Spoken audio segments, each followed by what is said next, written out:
bởi vì bị ca nghĩa cái chụp này mới để sắm khăn được không chịu vật bỏ mình nè bị phụ ấy nó bây giờ dương miền ca nghĩa cứ dương miền bạ chấm nốt cứ chụp này mới để sắm khăn được không chịu vật bỏ dương đại dương ai phụt công từ lơ đầm rơi cá chạy đáy được không bạt bọt đại dương pra và chạm tháng ngày mình tên tới ca thưa caประกอบchỉ chụp nâng vừa chỉ chơn có đôi chỉ bọt bị sao chỉ chơn đại dương ban từ tuôn nơi cái lạnh thưa ca hai thángนี้ได้nhưng mìnhเลยโย head point จำนวน5ในต่างออกเนี่ยกูดังปีกลายធ្វើការដែលตกเสยจนหน่อยទី1គឺតកតងទៅនឹងការងារដែលយើងខំប្រឹងប្រែងធ្វើប៉ុន្តែយើងមានអារម្មណ៍ថាយើងអត់ទទួលបានការគោរពពីអ្នកគេមួយសោះអ្នកទាំងអស់គ្នាវាត្រូវតែជឿលើអារម្មណ៍ខ្លួនឯងនៅពេលដែលយើងធ្វើការយើងខំប្រឹងប្រែងយើងខំលះបង់អស់ទាំងកម្លាំងកាយកម្លាំងចិត្តយើងគឺជាបុគ្គលិកដែលគំរូយើងទៅធ្វើការមុនគេយើងគោរពពេលវេលានៅម៉ោងការងារគ្រប់បែបយ៉ាងប៉ុន្តែយើងនៅតែមានអារម្មណ៍មួយថាហេតុអីអត់ទទួលបានការយកចិត្តទុកដាក់អត់ទទួលបានការគោរពអត់ទទួលបានការកោតសរសើរពីណាគេម្នាក់អញ្ចឹងកន្លែងការងារបរិយាកាសបែបនោះខ្ញុំជឿជាក់ថាអ្នកទាំងអស់គ្នាប្រកាសធ្លាប់ឆ្លងកាត់ហើយអញ្ចឹងបើចំពោះបទពិសោធន៍ដែលខ្ញុំធ្លាប់ឆ្លងកាត់ផ្ទាល់ខ្លួនខ្ញុំជឿជាក់ថាកន្លែងនេះគឺជាចំណុចមួយដែលសំខាន់ខ្លាំងមែនទែនពីព្រោះអីនៅពេលដែលយើងទទួលបានបទពិសោធន៍បែបនេះអារម្មណ៍របស់យើងក៏យើងលែងមានអារម្មណ៍ថាផឹងផែងធ្វើការទៀតហើយហើយនៅពេលខ្លះយើងព្យាយាមធ្វើឲ្យអារម្មណ៍យើងឲ្យល្អប្រសើរយើងព្យាយាមលើកទឹកចិត្តខ្លួនឯងឲ្យផឹងផែងធ្វើការបន្តទៀតប៉ុន្តែនៅពេលដែលយើងទទួលបានអារម្មណ៍នឹងម្ដងតិចខ្ញុំជឿជាក់ថាអ្វីដែលយើងខំប្រឹងទោះខ្លាំងប៉ុណ្ណាក៏វាអត់អាចទៅមុខបានល្អប្រសើរដែរហើយចំពោះចំណុចទី2តកតងទៅនឹងកន្លែងធ្វើការមានតែសម្ពាធតាដែលមានការគ្រប់គ្រងនឹងលើកទឹកចិត្តសោះមែនតើទៅតកតងទៅនឹងការងារនិយាយចំគឺការងារវាអត់លំបាកវាអត់ពិបាកសម្រាប់យើងជាអ្នកធ្វើទេប៉ុន្តែអ្វីដែលពិបាកបំផុតគឺបរិយាកាសធ្វើការនៅកន្លែងហ្នឹងឬមួយក៏មិត្តរួមការងារឬមួយក៏ឥទ្ធិពលអំពីថ្នាក់ដឹកនាំរបស់យើងអាចថាជា manager ឬក៏ជាប្រធានផ្នែករបស់យើង supervisor អីជាដើមការងារទាំងអស់ខ្ញុំជឿជាក់ថានរណាក៏អាចធ្វើបានដែរយើងទាំងអស់គ្នាសិតជាមនុស្សដែលយកចិត្តទុកដាក់លើការងារយើងព្យាយាមយើងខិតខំធ្វើយ៉ាងណាដើម្បីឲ្យតម្រង់ performance ការងាររបស់យើងនឹងមានភាពលេចធ្លោដើម្បីទទួលបាននៅ bonus ក៏ដូចជាប្រាក់ខែអីចឹងដែរប៉ុន្តែខ្ញុំជឿជាក់ថានៅពេលដែលយើងខំប្រឹងធ្វើការតែបរិយាកាសនៅកន្លែងការងារវាអត់អំណោយផលក៏វាជាឥទ្ធិពលទៅលើការងារយើងខ្លាំងដែរមិត្តរួមការងារគឺជាផ្នែកមួយដែលសំខាន់នៅពេលដែលមិត្តរួមការងារអត់ដែលគោរពពេលវេលាមិត្តរួមការងារដែលតែងតែមានភាពអវិជ្ជមានវានឹងជាឥទ្ធិពលរបស់យើងត្រង់ចំណុចកន្លែងនេះខ្ញុំជឿជាក់ថាទោះបីជាយើងចង់ឬក៏មិនចង់ឥទ្ធិពលដែលមនុស្សនៅជុំវិញខ្លួនយើងជាឥទ្ធិពលមកលើយើងជាក់ជាមិនខានទេអញ្ចឹងហើយជាផ្នែកមួយដែលសំខាន់ខ្ញុំជឿជាក់ថាប្រសិនបើយើងបានជួបនៅរឿងទាំងអស់នេះយើងគួរតែគិតមើលឡើងវិញថាតើយើងនៅកន្លែងដែលយើងកំពុងធ្វើការរាល់ថ្ងៃហ្នឹងមានសម្ពាធទៅលើកត្តាគេខ្លះនៅពេលខ្លះយើងធ្វើការងារល្អខ្លាំងមែនទែនយើងជាមនុស្សម្នាក់ដែលមិនសូវជាចេះមាត់កអីយើងអត់សូវជាមនុស្សម្នាក់ដែលចូលចិត្តនិយាយច្រើនយើងខិតខំប្រឹងប្រែងធ្វើការយកចិត្តទុកដាក់ការងារប៉ុន្តែទទួលបាននៅភាពអវិជ្ជមានត្រឡប់មកវិញដូចជានៅពេលដែលយើងមានបញ្ហាណាតិចតួចគឺតែងតែមានអ្នកចាំមើលបំណាំហើយយកចំណុចដែលយើងខុសនោះយកមកវាយប្រហារយើងទាំងដែលយើងខំព្យាយាមយើងខំប្រឹងប្រែងជាច្រើនកន្លងមកបរិយាកាសមួយទៀតតកតងទៅនឹងធ្វើការដូចគ្នាដែរគឺបរិបទធ្វើការជាលក្ខណៈប្រើអារម្មណ៍មនោសញ្ចេតនាច្រើនជាច្បាប់ការងារហើយនេះខ្ញុំចង់បញ្ជាក់ថានៅពេលខ្លះកន្លែងស្ថាប័នមួយចំនួនគឺធ្វើការដោយប្រើមនោសញ្ចេតនាដូចជាការគោរពអែបអបច្រើនជាងគឺអត់យកសមត្ថភាពមនុស្សទៅប្រើយើងមានសមត្ថភាពមួយវារឿងមួយផ្នែកប៉ុន្តែបើសិនបើយើងជាមនុស្សម្នាក់ដែលចេះអែបអបថែមទៀតគឺជារឿងដែលមួយថែមទៀតពីច្រើនអ្វីដែលខ្ញុំសង្កេតឃើញហើយជាបទពិសោធន៍ដែលខ្ញុំធ្លាប់ឆ្លងកាត់បុគ្គលិកដែលមានចំណេះដឹងបុគ្គលិកដែលមានសមត្ថភាពបុគ្គលិកដែលអាចធ្វើការបានល្អហើយអត់សូវចេះរាក់ទាក់ជាមួយនឹងឧទាហរណ៍ថាជាបងស្រីរបស់ថៅកែឬក៏ជាអ្នកណាម្នាក់ដែលជាចំណិតរបស់ម្ចាស់ក្រុមហ៊ុន CEO ឬក៏ថ្នាក់ដឹកនាំខ្ពស់អីចឹងទៅនៅពេលដែលយើងអត់សូវចេះអែបអបគេគឺគេមិនសូវចូលចិត្តយើងទេហើយអ្វីជាបញ្ហាគឺតែតែមាននេះបញ្ហានោះហើយអកម្មករអីចេះរហូតវាគឺជាផ្នែកមួយដែលការងារគឺវាត្រូវតែអញ្ចឹងក្នុងនាមយើងជាមនុស្សយើងត្រូវមានឆន្ទៈមួយខ្លួនឯងហើយអ្វីដែលយើងត្រូវអាចធ្វើបានគឺអត់ធ្មត់ប៉ុន្តែការអត់ធ្មត់ត្រូវមានកំណត់នៅពេលដែលយើងអត់ធ្មត់ហើយយើងព្យាយាមអស់ពីលទ្ធភាពហើយយើងនៅតែទទួលបាននៅអារម្មណ៍បែបនេះខ្ញុំជឿជាក់ថាអ្នកទាំងអស់គ្នាគួរតែសម្រេចចិត្តទៅតាមបទពិសោធន៍ក៏ដូចជាបញ្ហាដែលខ្លួនឯងកំពុងតែជួបប្រទះយ៉ាងណាមិញការធ្វើការតែសមត្ថភាពមួយមុខគឺវាអត់អាចគ្រប់គ្រាន់ទេនៅក្នុងសង្គមឬក៏បរិយាកាសការងារមួយចំនួនគឺត្រូវការអែបអបប្រកាន់បពុអីគឺនៅតែមានហើយបទពិសោធន៍ដែលអ្នកទាំងអស់គ្នាជួបខ្ញុំជឿជាក់ថាមានមនុស្សជាច្រើនកំពុងតែជួបបញ្ហារឿងនេះចំណុចទី3តាក់ទងទៅនឹងអ្វីដែលយើងធ្វើនេះគឺតែងតែខុសយើងតែងតែមានអារម្មណ៍ថាលំអៀងអត់ស្មារតីសម្រាប់យើងសោះគ្រប់រឿងដែលយើងខំប្រឹងប្រែងធ្វើឧទាហរណ៍តាក់ទងទៅនឹងការងារនៅក្នុងស្ថាប័នឬក៏ក្នុងផ្នែកណាមួយគឺតែងតែមាន បុគ្គលិកដែលមានស្ករបិជែងបើលើចឹងទៅខ្ញុំប្រៀបធៀបនេះគឺដោយសារថាខ្ញុំជឿជាក់ថាបុគ្គលដែលមានដែលធ្វើការមួយគ្នាទោះក្នុងផ្នែកមួយគ្នាក៏ដោយអត្តចរិតគឺវាមិនអាចដូចគ្នាទេបុគ្គលមួយចំនួនគឺគាត់ជាមនុស្សដែលស្មោះត្រង់គាត់ប្រឹងប្រែងព្យាយាមធ្វើការគាត់គោរពទូននីតិរបស់គាត់ខ្លាំងមែនទែនតែមានបុគ្គលមួយចំនួនទៀតទៅធ្វើការ LL ឧទាហរណ៍ថាម៉ោងការងារចូលម៉ោង8ចឹងទៅគាត់ចូលម៉ោង8ជាង8កន្លះចឹងទៅមកដល់វាគាត់សំណេះសំណាលនេះពីនេះពីនោះដោយមិនខំរួចចិត្តទុកដែរទាំងដែលបុគ្គលដែលគាត់ខំប្រឹងប្រែងធ្វើការមុនហ្នឹងគឺគាត់ចូលធ្វើការតាំងពីមុនម៉ោង8ទៀតហើយគាត់ធ្វើការងារតម្រាំតែគេមកដល់ម៉ោង8ជាង8កន្លះហ្នឹងគឺគាត់ធ្វើការងារបានច្រើនណាអញ្ចឹងគឺជាភាពខុសគ្នានៅកន្លែងចំណុចមួយប៉ុន្តែនៅពេលដែលថ្នាក់ដឹកនាំឬក៏នរណាម្នាក់គេមើលឃើញគឺឃើញថាយើងបែរទៅជាអត់សូវមានសារៈសំខាន់ទេប៉ុន្តែបុគ្គលដែលគេ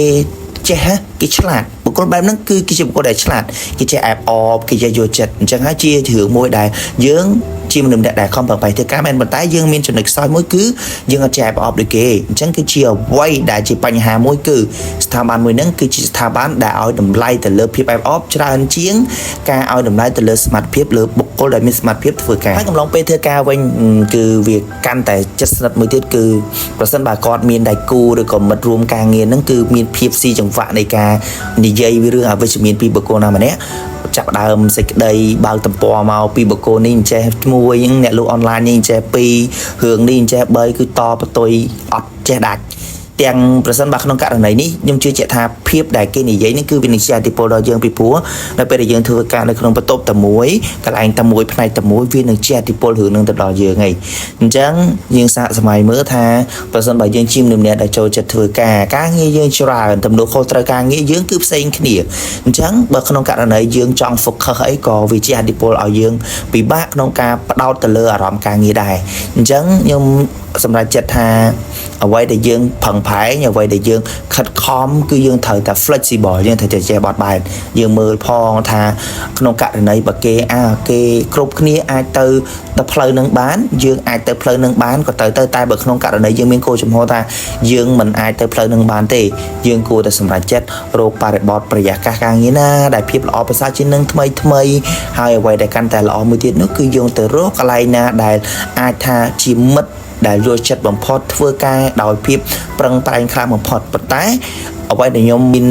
កន្លងមកគឺខ្ញុំជឿជាក់ថាកន្លែងណាក៏មានបុគ្គលស្គរបិជែងនឹងគឺមានប៉ុន្តែ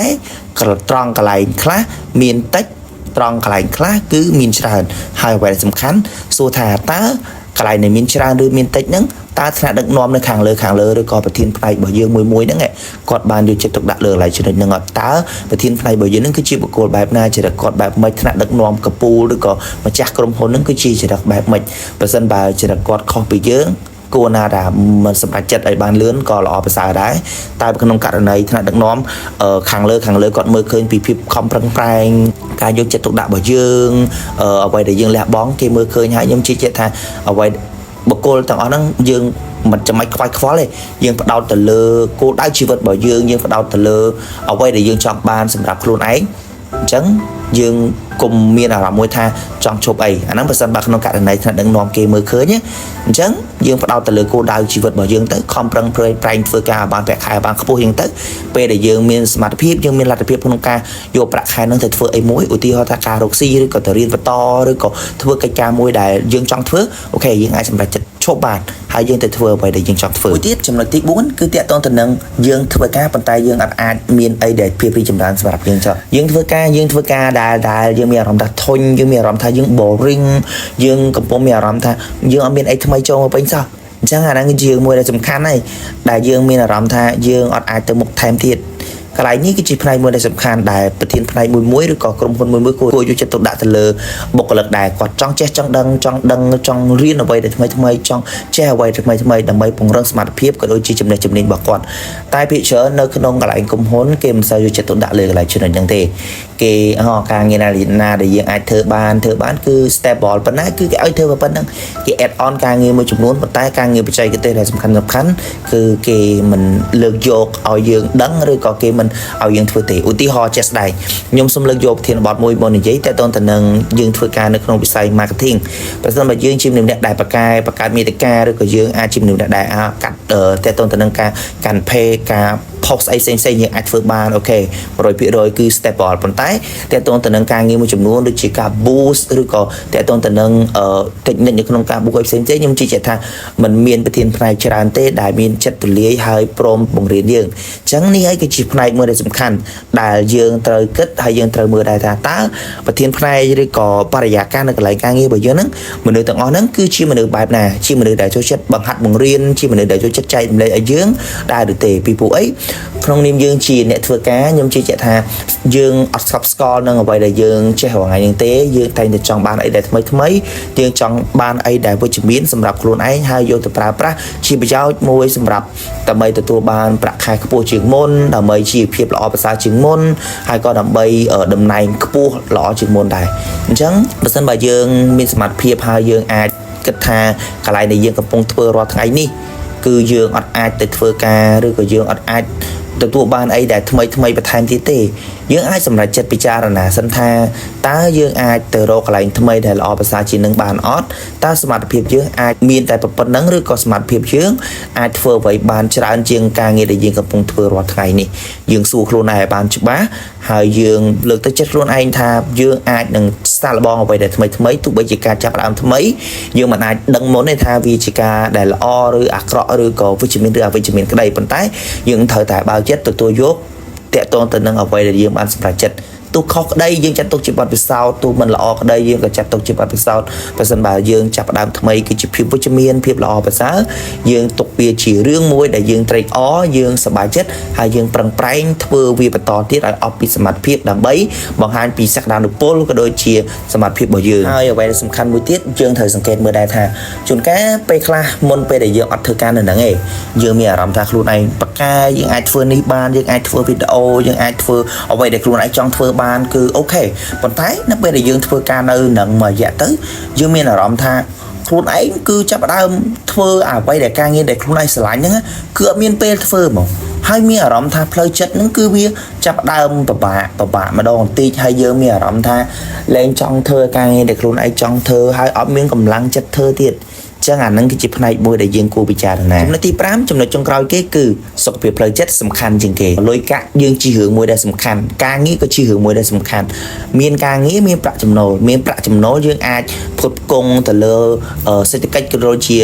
យើងអាចទិញនៅអ្វីដែលយើងចង់បានដែរប៉ុន្តែអ្នកទាំងអស់គ្នាត្រូវចាំថាតកតងទៅនឹងប្រាក់ប្រសិនបើយើងមានច្រើនប៉ុណ្ណាក៏ដោយបើក្នុងករណីសុខភាពផ្លូវចិត្តរបស់យើងវាដុនដាបក៏យើងអត់មានន័យដែរនៅក្នុងជីវិតអញ្ចឹងខ្ញុំជឿជាក់ថាអ្វីដែលសំខាន់បំផុតជាងគេគឺសុខភាពផ្លូវចិត្តអ្នកទាំងអស់គ្នាសង្កេតមើលថាខ្លួនឯងនៅពេលដែលយើងអត់ទាន់ធ្វើការនៅកន្លែងហ្នឹងរូបភាពយើងមើលទៅគឺមានភាពស្រស់ស្អាតយើងមាន confidence លើខ្លួនឯងយើងជឿជាក់លើខ្លួនឯងយើងហ៊ានសម្រេចចិត្តយើងហ៊ានធ្វើអ្វីដែលខ្លួនឯងចង់ធ្វើប៉ុន្តែ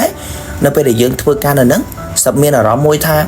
មួយរយៈក្រោយហ្នឹងអារម្មណ៍ប្រែប្រួលចេញពីធ្វើការមានអារម្មណ៍ថាល្បួយខ្លាំងអស់កម្លាំងលហិតលហៃឈឺក្បាលអត់ដឹងថាខ្លួនឯងកើតអីស្មុគស្មាញឆាប់មួលម៉ៅអាហ្នឹងគឺជាអាការៈមួយដែលការងារហ្នឹងគឺវាជាឥទ្ធិពលលើយើងហើយជួនកាលទៀតយើងមានអារម្មណ៍ថាសុ